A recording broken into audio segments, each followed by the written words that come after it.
आजकल के दौर में अधिकतर लोग अपने जीवन से असंतुष्ट हैं। उन्हें लगता है कि मैं ही गरीब क्यों, मैं ही दूसरों से कमजोर क्यों हूं।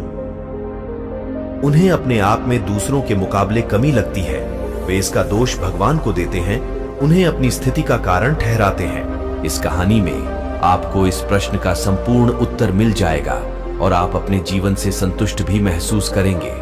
बहुत समय पहले की बात है, एक गांव में धर्म उपदेश देने के लिए लगे हुए शिविर में भगवान गौतम बुद्ध पहुंचे। गांव के लोग अपनी अपनी समस्याएं लेकर उनके पास जाते और उनसे समाधान प्राप्त कर नई ऊर्जा के साथ वापस लौटते। गांव के बाहर एक गरीब राह में बैठा बुद्ध के पास आते जाते लोगों को निहारता रहता। उसने क्या देखा? दुखी चेहरा लिए भारी कदमों से लोग भगवान गौतम बुद्ध के शिविर में जाते और नई ऊर्जा के साथ चेहरे पर खुशी व आनंद लिए वापस लौटते। गरीब ने सोचा, क्यों ना मैं भी भगवान के पास अपनी समस्या लेकर जाऊं। यह सोचकर हिम्मत करके वह भी शिविर की ओर चल देता है। शिविर में एक एक कर क्रमबद्ध तरीके से व्यक्ति को प्रवेश मिलता है, इसलिए वह भी अपनी बारी की प्रतीक्षा करने लगा। जो कुछ उसने रास्ते में देखा, अब यहां उसे साक्षात देखने को मिल रहा है। लोग एक एक कर अपनी समस्याएं बता रहे थे। भगवान गौतम बुद्ध चुपचाप शांति से सबकी समस्या सुनते और जवाब देते। उसकी भी बारी आई। उसने भगवान गौतम बुद्ध को प्रणाम किया और बोला, भगवान मैं ही गरीब क्यों? भगवान गौतम बुद्ध मुस्कुराए और बोले, तुमने कभी किसी को दिया ही नहीं, इसलिए गरीब हो। इस पर वह आश्चर्य से वह भगवान गौतम बुद्ध का मुंह ताकने लगा और बोला, भगवान मेरे पास कुछ देने के लिए है ही नहीं, बड़ी मुश्किल से गुजारा हो पाता है और कभी कभी तो भूखे ही सोना पड़ता है, गरीब हूं। भगवान गौतम बुद्ध शांत भाव से बोले, तुम्हारे पास एक चेहरा है, किसी को भी मुस्कुराहट दे सकते हो।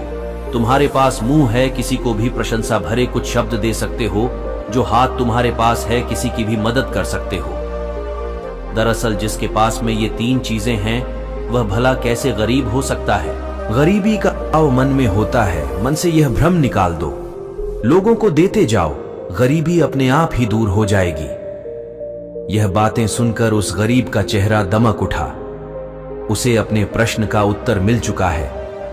अब उसके मन में गरीबी का भाव दूर हो गया। इस शिक्षा को जीवन में उतारकर कुछ ही दिनों में उसका जीवन भी खुशियों से भर गया। जीवन की सीख, मंदिर में भी लोग जाते हैं तो कुछ न कुछ मांगते रहते हैं और जीवन भर घुट घुट कर रो रो कर समय बिता देते हैं। वे ईश्वर की कृपाओं को कभी समझे ही नहीं, जीवन की महत्वता को कभी जाना ही नहीं। इस पर कबीर दास जी ने बहुत बेहतरीन दोहे कहे हैं। सबके पल्ले लाल है सभी साहूकार, गांठ खोल परखा नहीं या विधि रहा कंगाल। यानी सभी के पास ज्ञान है जो कि ईश्वर की अनमोल देन है, जिसे हमने कभी जानने समझने की कोशिश ही नहीं की, इसलिए हम सुख का आनंद नहीं ले पाते। मित्रों, मनुष्य जीवन एक अनमोल अवसर है और विधाता की असीम कृपा का तोहफा है। हमारा सर्वप्रथम यह कर्तव्य होता है कि हम उस परम परमेश्वर की इनायतों को समझें, ईश्वर की कृपा को जानने की कोशिश करें। और इसका सबसे आसान तरीका है खुद को समझना।